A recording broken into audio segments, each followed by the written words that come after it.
The year was 1888.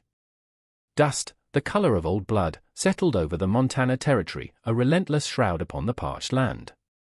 It clung to the weathered boards of the Thorn Ranch house, to the skeletal frames of the cottonwoods lining the dry creek bed, and to Elias Thorn himself, a man who wore grief like a second skin. The silence of the high plains was a living thing here, vast and echoing, broken only by the mournful cry of a distant hawk or the creak of the porch swing where no one ever Saturday.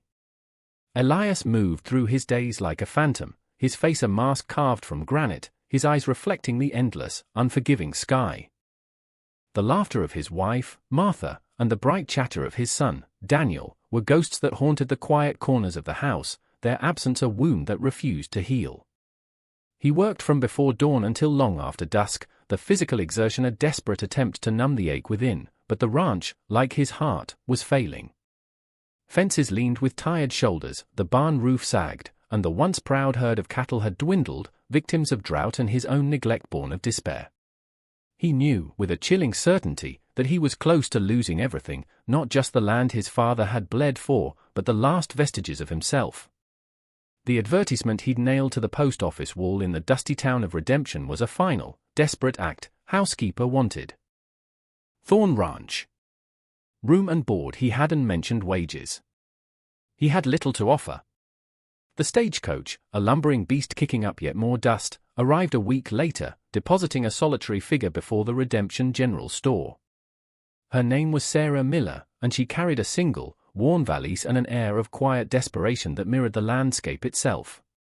She was younger than Elias had expected, perhaps mid-20s, her face pale beneath a layer of trail grime, her dark dress faded but meticulously clean. There were shadows beneath her eyes, not of fatigue alone, but of a deeper, more settled weariness. Yet, as she inquired about the Thorn Ranch, her voice, though soft, held a steady note of resolve.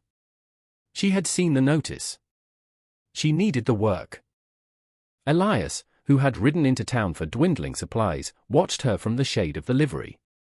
He saw the way her hands, though calloused, were clasped neatly in her lap as she waited for directions, the set of her jaw, the directness of her gaze when she finally met his. He saw not fragility, but a core of steel, a resilience forged in fires he could only guess at. He approached, his shadow falling over her. "You're looking for the Thorn place." His voice was rust, unused. She nodded, her eyes, the color of moss agate, assessing him without judgment, without pity. "I am Elias Thorn." A long silence stretched between them, thick with unspoken questions and the weight of their respective burdens. He saw the flicker of uncertainty in her eyes, quickly masked. He knew what his ranch looked like, what he looked like, a man on the edge of ruin. "It's hard country," he stated, not as a warning, but as a fact. "I'm not afraid of hard work, Mr. Thorn," she replied, her voice even. He looked at her then, truly looked, and a thought, stark and sudden, took root in his depleted mind. A housekeeper would be temporary, another mouth to feed with little return. Gossip would follow a single woman on an isolated ranch with a widower. But a wife had standing. A wife was a fixture, a partner, however nominal. It was a desperate, perhaps mad, calculation. "I need more than a housekeeper," he said, the words blunt, stripped of any softness. "This place, it needs a woman's hand, a steady presence." "The town, they'll talk." He paused, the dust motes dancing in the harsh sunlight between them. "I'll offer you the position. And my name. A marriage of convenience. Shelter, food. Respectability, such as it is out here." Sarah Miller stared at him, a composure finally cracking, a flicker of shock widening her eyes before she controlled it. The air shimmered with the unspoken. He expected refusal, perhaps outrage. Instead, after a silence that felt as old as the mountains, she spoke, her voice barely a whisper. "And in return, Mr. Thorn." He met her gaze. "You cook. You keep the house. You stay." He saw a flicker of something unreadable in her eyes, pain, resignation, perhaps a desperate hope. She had her own ghosts, her own reasons for needing a refuge, however unorthodox. Her nod was almost imperceptible. "I accept, Mr. Thorne later that afternoon, before a bewildered justice of the peace whose office smelled of stale tobacco and forgotten laws. They were married. No vows were exchanged beyond the necessary legalities, no rings, no witnesses save the flies buzzing against the dirty window pane. Two strangers, bound by necessity and the unforgiving land, their futures now irrevocably, silently, entwined. The ride back to the Thorne ranch was steeped in a silence more profound than any Elias had known, even in the depths of his solitude. Sarah sat beside him on the wagon seat, straight-backed, her hands folded in her lap, her gaze fixed on the bleak horizon. She did not speak, nor did he. The landscape itself seemed to hold its breath, the setting sun painting the sky in hues of bruised purple and fiery orange, colors too vibrant for the somber mood that enveloped them. The ranch house, when it came into view, looked even more desolate than usual, a dark silhouette against the fading light, its windows like empty eye sockets. Elias felt a pang, not of regret, but of a strange, unsettling awareness of her presence, of the silent indictment her very being cast upon his neglect. He helped her down from the wagon, his hand briefly touching hers, her skin cool despite the day's heat. A jolt, unexpected and unwelcome, passed through him. He pulled back as if burned. He led her into the house. The air inside was stale, heavy with the scent of dust and disuse. A thick layer of grime covered every surface. Martha's presence, once a comforting warmth, now felt like an accusation in the gloom. "The kitchen is through there," he gestured, his voice hoarse. "Your room will be this one." He indicated the small room off the main living space, once a guest room, then Daniel's sick room in those last terrible weeks. It was stark, containing only a narrow bedstead and a rickety washstand.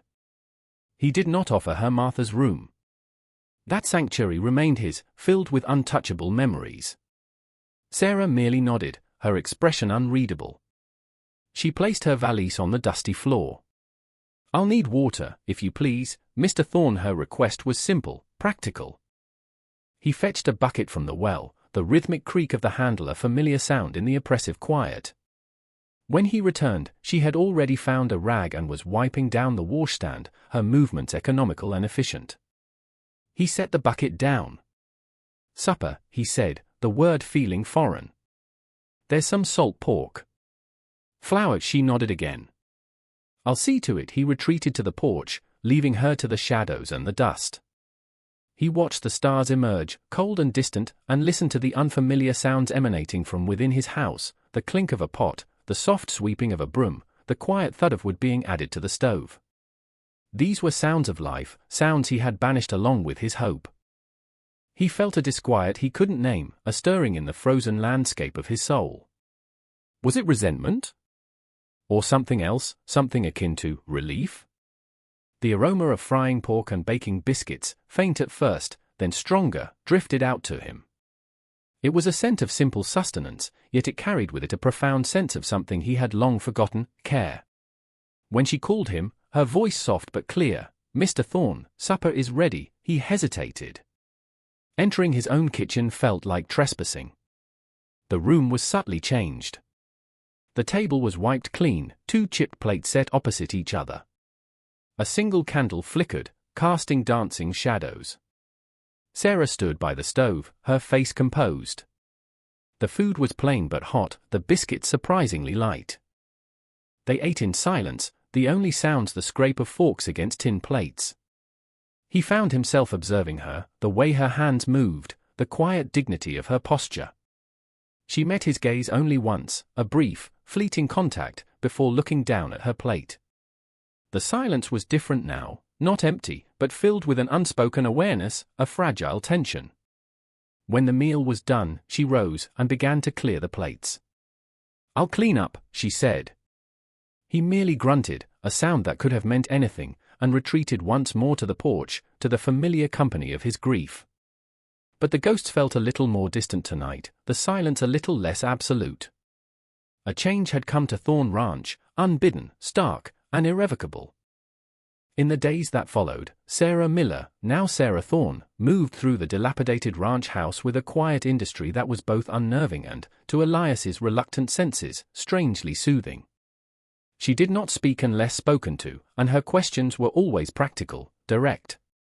"Where do you keep the lye for soap, Mr. Thorn? All the well rope is frayed." "It will need replacing soon," he would answer in monosyllables, pointing or grunting, then retreat to the far pastures or the endless task of mending fences that seemed to crumble as quickly as he repaired them. Yet, he found himself watching her. He watched her scrub years of accumulated grime from the floors, her movements methodical, uncomplaining. He watched her air out dusty linens, the scent of sunshine and soap a foreign fragrance in the stale air. He saw her hands, reddened and chapped from harsh lie and rough work, never idle. She mended his torn shirts with neat, almost invisible stitches, a skill he hadn't realized he missed until he pulled on a shirt that no longer gaped at the elbow. The house began to breathe again. Sunlight, no longer filtered through layers of dirt on the window panes, slanted into rooms that had long been surrendered to shadow. The clatter of pots, the scent of baking bread, the rhythmic thump of a rug being beaten clean against the porch railing, these were the sounds of a home being reclaimed from despair, one small, persistent effort at a time. He ate the meals she prepared, simple fare but always nourishing, always warm. He found himself, for the first time in years, actually tasting his food, a sensation so unfamiliar it was almost alarming. He said nothing of this, offered no words of praise or acknowledgement. His silence was a fortress, built stone by heavy stone from his loss, and he was not yet ready to lower the drawbridge. Sarah, for her part, seemed to expect nothing from him. She moved in a sphere of her own quiet resilience, her face often composed in an expression of distant thought, as if her mind were miles away, sifting through memories or calculations he could not fathom. She never intruded on his grief, never asked about the faded photograph of Martha and Daniel that stood on the mantelpiece, its silver frame tarnished. She simply cleaned around it, her touch gentle, respectful. One afternoon, a sudden squall blew in from the northwest, the sky turning a bruised black. Rain lashed down, and the wind howled like a banshee. Elias was caught out checking a section of fence miles from the house. By the time he struggled back, soaked to the bone and shivering, darkness had fallen. He expected a cold, empty house. Instead, a light burned in the kitchen window, a small beacon in the tempest. Inside, Sarah had a fire roaring in the stove, and a pot of stew simmered, its aroma filling the small space with warmth. She looked up as he entered, her expression calm. "You're late, Mr. Thorn." I was concerned. Her words were simple, yet they carried a weight he hadn't anticipated. Concern. It had been a long time since anyone had expressed concern for him. She handed him a dry towel without a word, then turned back to the stove.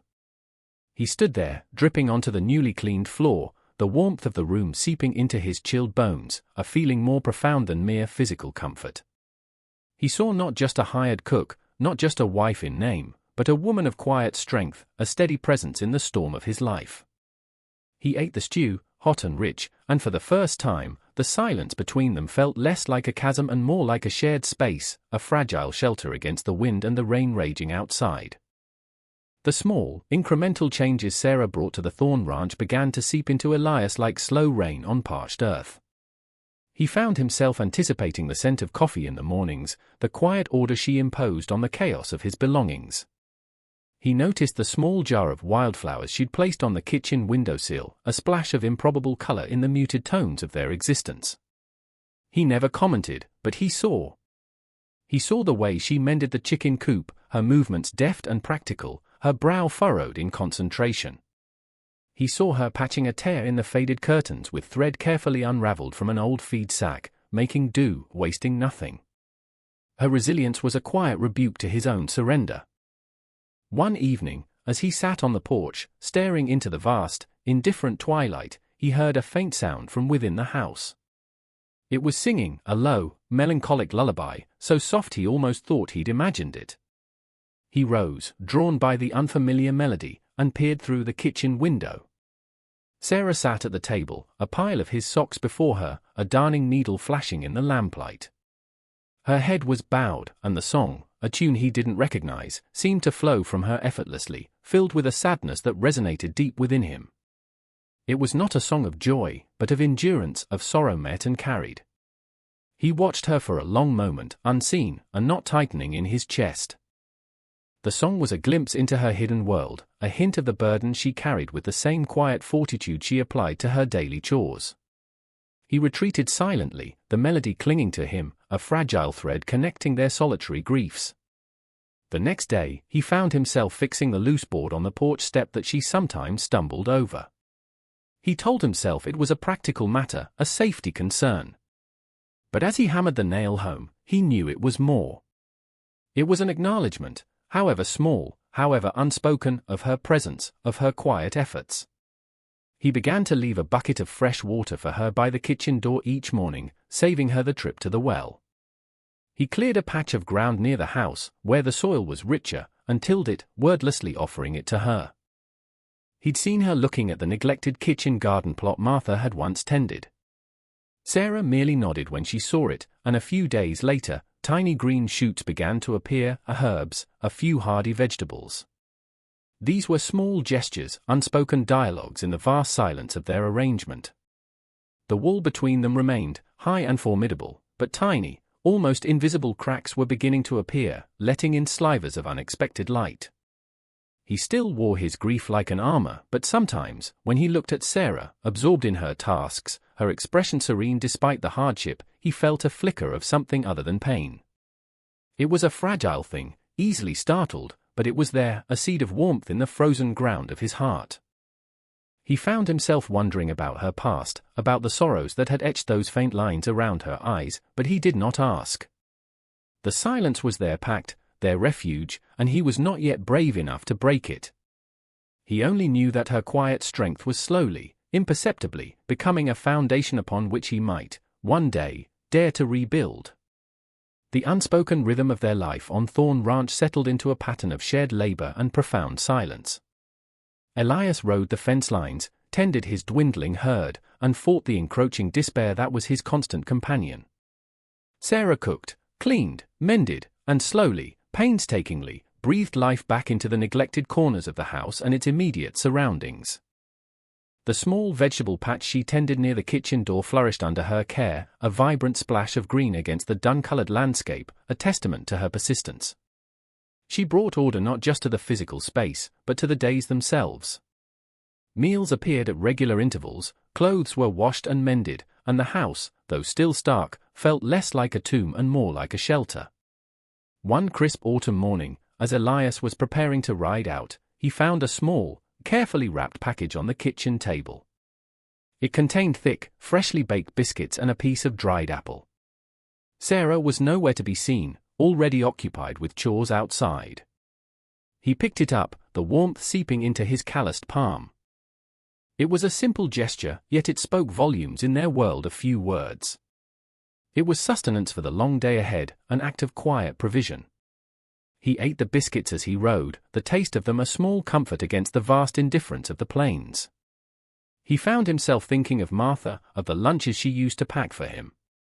The memory brought the familiar ache, but this time, it was overlaid with a different sensation, a faint warmth that had nothing to do with the past. It was Sarah's quiet care, a present reality.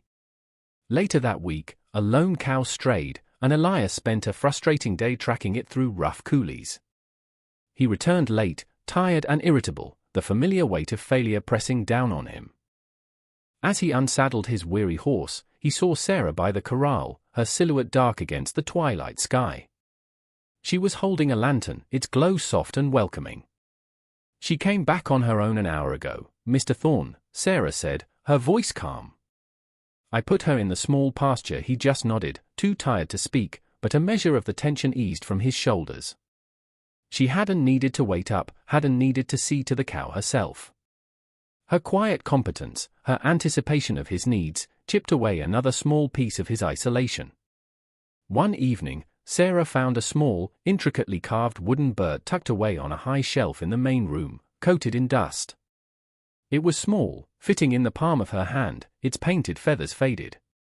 She cleaned it carefully, her touch gentle. When Elias came in for supper, he saw it sitting on the mantelpiece, beside the photograph of Martha and Daniel. His breath caught. It was a toy he had carved for Daniel, one of the few things he hadn't been able to bring himself to put away. He looked at Sarah, a question in his eyes. She met his gaze, her own clear and steady. "It was too lovely to be hidden by dust," she said softly. No pity, no probing, just a simple statement of appreciation. He felt a sharp, unexpected pang, not of grief this time, but of something akin to gratitude. She understood, without words, the sanctity of memory.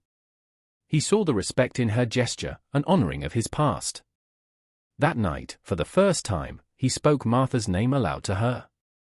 Martha, she liked wildflowers. It was a small offering, a crack in the dam of his silence.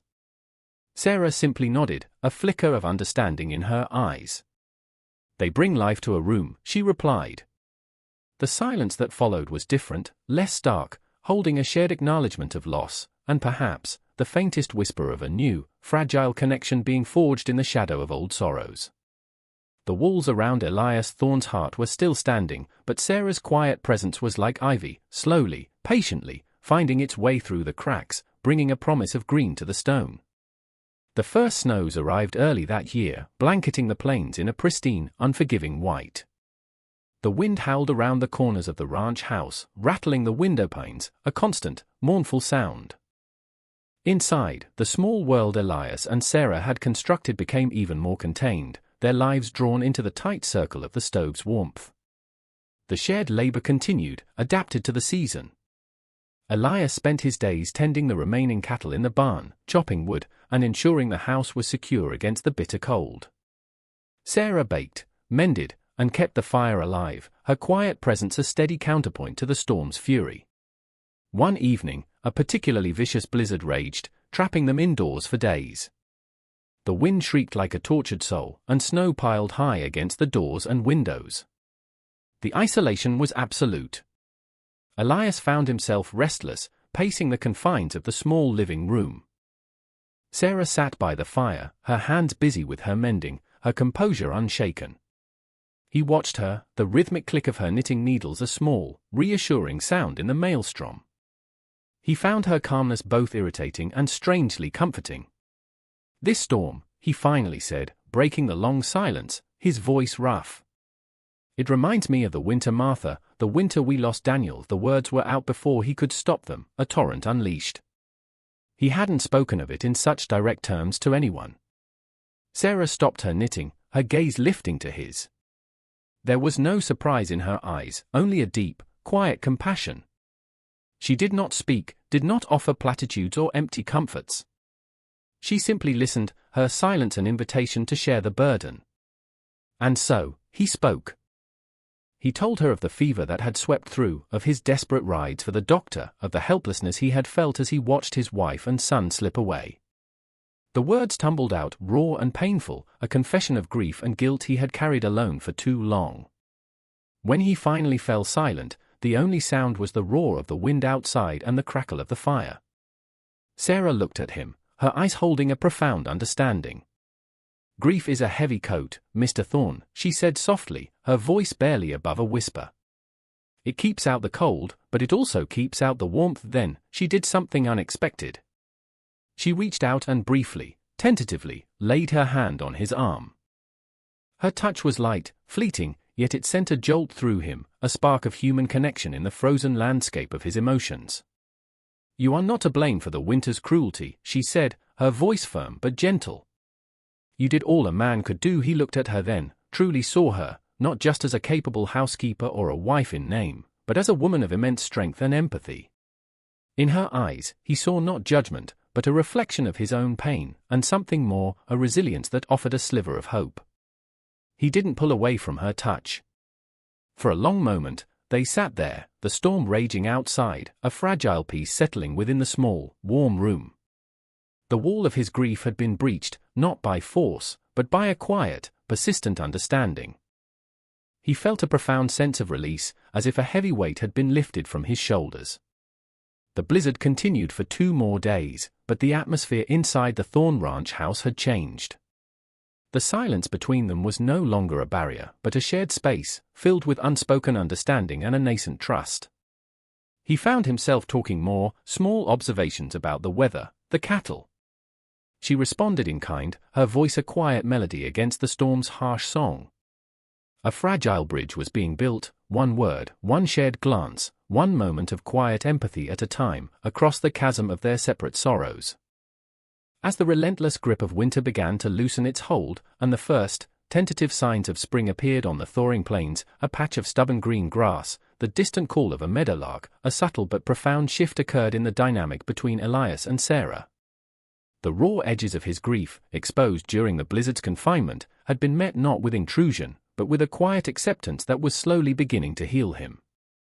He found himself seeking out her presence, not for conversation, for words were still sparse between them, but for the simple comfort of her steady companionship. He would mend tack by the kitchen fire while she kneaded dough, the silence filled with the companionable sounds of their separate labors. He noticed the way the faint light from the window caught the curve of her cheek, the quiet grace in her movements. He started to see Sarah, not just as a capable pair of hands or a shield against loneliness, but as a woman. A woman with her own hidden depths, her own unspoken history.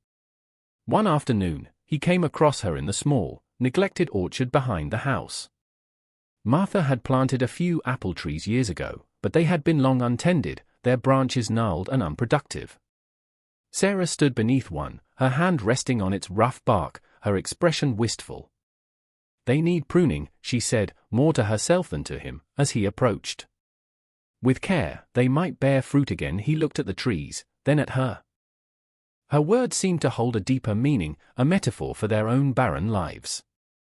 "I never had the heart for it," he admitted, the confession costing him little now. "After?" She nodded, understanding unspoken. "Perhaps," she said, turning to him, a rare, small smile touching her lips, "we could try." Together the word together hung in the air, laden with a significance that neither of them could ignore. It was an invitation, a tentative step towards a shared future, not just a shared present. And so, they worked. He, with his greater strength, sawed away the deadwood, while she, with a more delicate touch, pruned the smaller branches, her brow furrowed in concentration. They worked in comfortable silence, the snip of the shears and the rasp of the saw the only sounds, save for the chirping of birds rediscovering the awakening land. There was a rhythm to their shared task, a sense of purpose that transcended the mere act of pruning trees.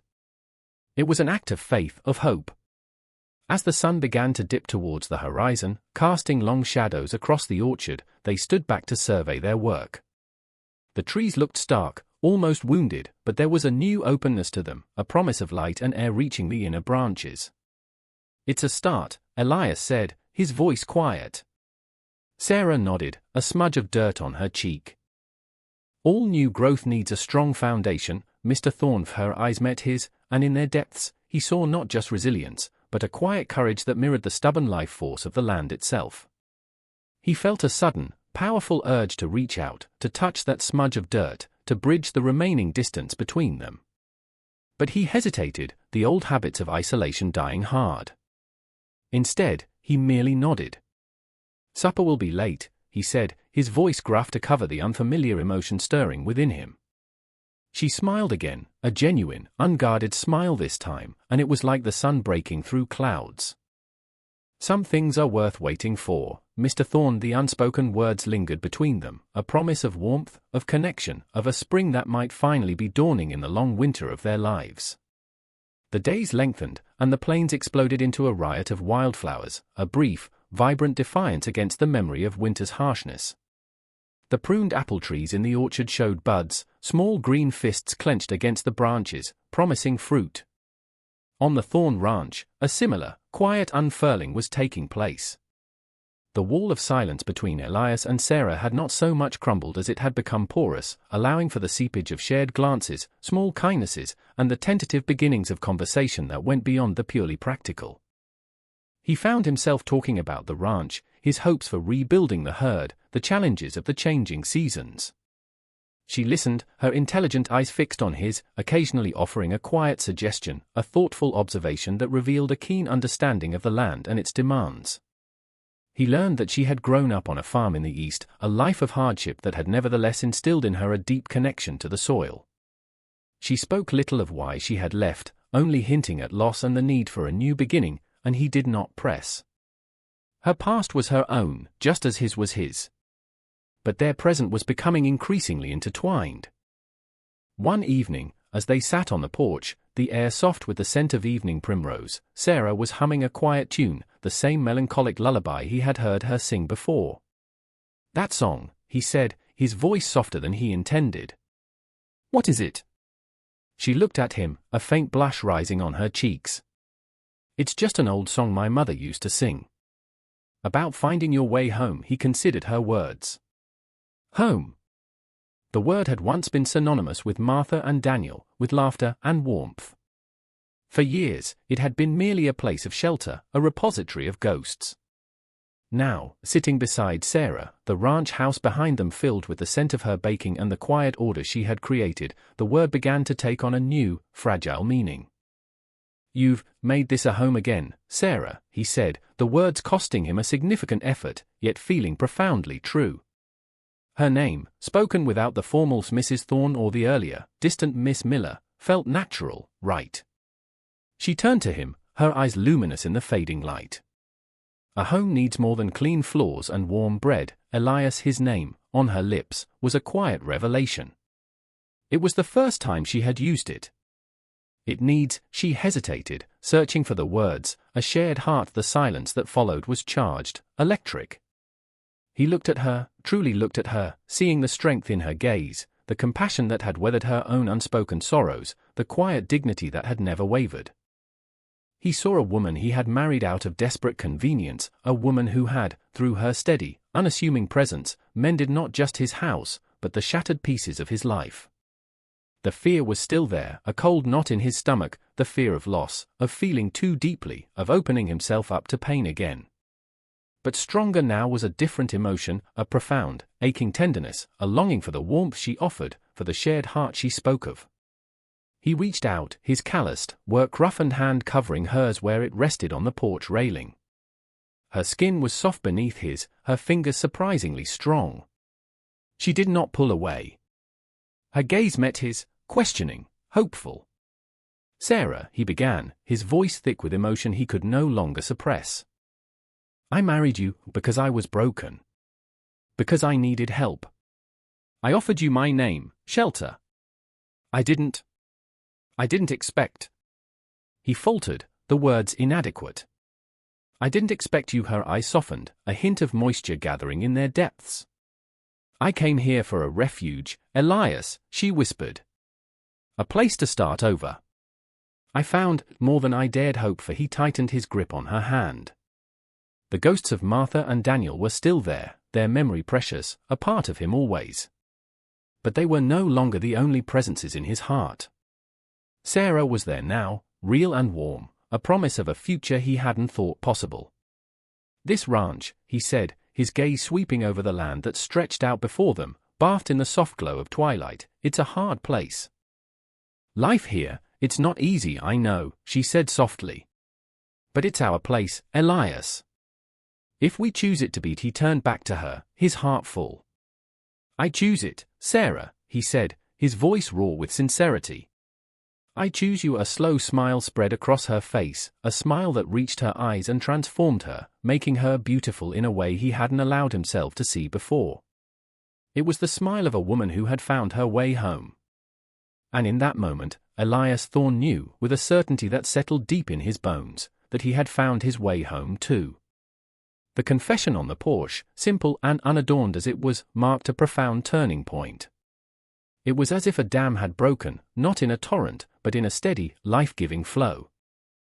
The marriage of convenience, born of desperation and practicality, began to transform into something real, something rooted in shared experience and a growing, undeniable affection. Elias found himself looking at Sarah with new eyes, appreciating not just her capability, but the quiet intelligence that shone in her gaze, the gentle humor that occasionally surfaced in a soft smile or a rare, light remark. He began to share more of himself, not just the burdens of the ranch, but his thoughts, his memories, even an occasional, rusty laugh. He told her stories of his boyhood on this land, of his father's struggles and dreams. He spoke of Martha and Daniel, not with the raw, open wound of before, but with a tender sadness, sharing their light rather than just their loss. Sarah, in turn, began to unfurl, like a flower long accustomed to shade finally reaching for the sun. She shared snippets of her own past, the farm in Ohio, the early death of her parents, the subsequent hardships that had led her west in search of a new life. Her resilience, he realized, was born not of an absence of pain, but of a courageous refusal to be defeated by it. Their days took on a new rhythm. They worked side by side, mending fences, tending the burgeoning garden, planning for the small herd of new calves he'd bartered for. The silence between them was no longer a void, but a comfortable companionship, punctuated by easy conversation and shared understanding. One afternoon, he found her in Martha's old rocking chair on the porch, a book open in her lap. It was a volume of poetry Martha had cherished. He felt no pang of jealousy, no sense of trespass. Instead, a quiet warmth spread through him. Sarah looked up, a gentle smile on her lips. She had beautiful taste in words, Sarah said softly. He nodded, pulling up a crate to sit beside her. She would have liked you, Sarah, he said, the words surprising even himself with their certainty. A faint blush colored her cheeks. Small moments of tenderness became more frequent. A lingering touch as he handed her a tool, his hand brushing hers as they reached for the same cup, a shared look across the supper table that spoke volumes.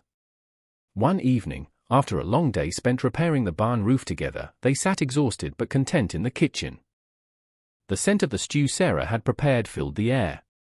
As she ladled it into bowls, their hands touched. This time, neither pulled away.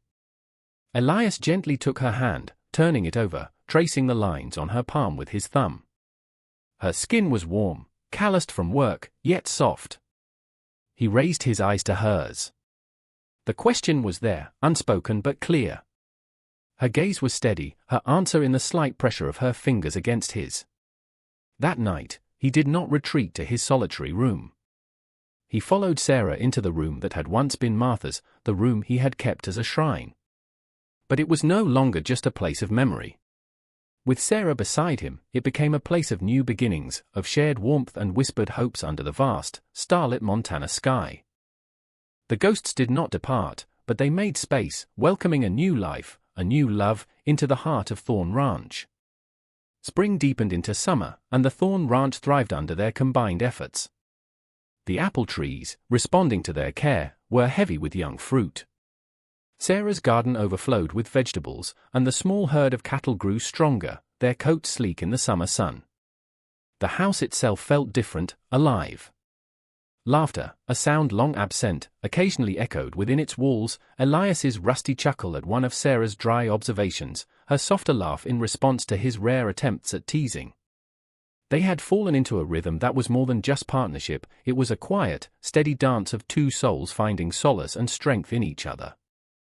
He found joy in teaching her the intricacies of the ranch, the way to read the sky for weather, the calls of the different birds. She, in turn, brought a sense of order and beauty to his life that he hadn't realized he craved. She planted flowers in old tins along the porch railing, their bright colors a cheerful greeting. She read to him in the evenings from Martha's book of poetry, her voice a soothing balm after a hard day's work. The townsfolk in Redemption, who had initially whispered about the widower Thorn's sudden marriage to a stranger, now saw a change in him. The harsh lines around his eyes had softened. He stood taller, and there was a light in his gaze that hadn't been there for years.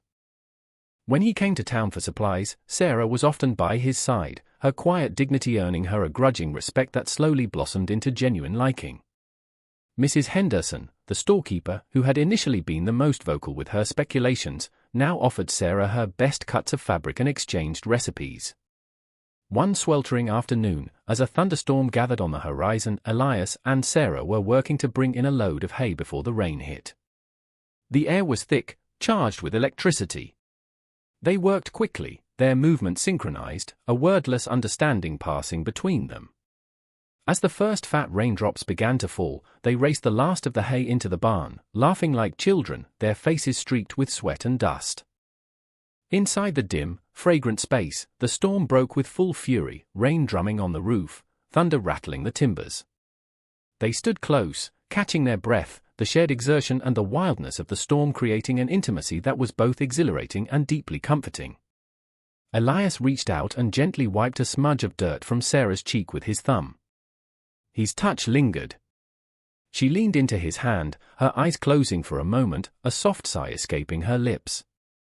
"We did it," she whispered, her voice husky. "Yes," he said, his gaze holding hers. "We did," but he was speaking of more than just the hay.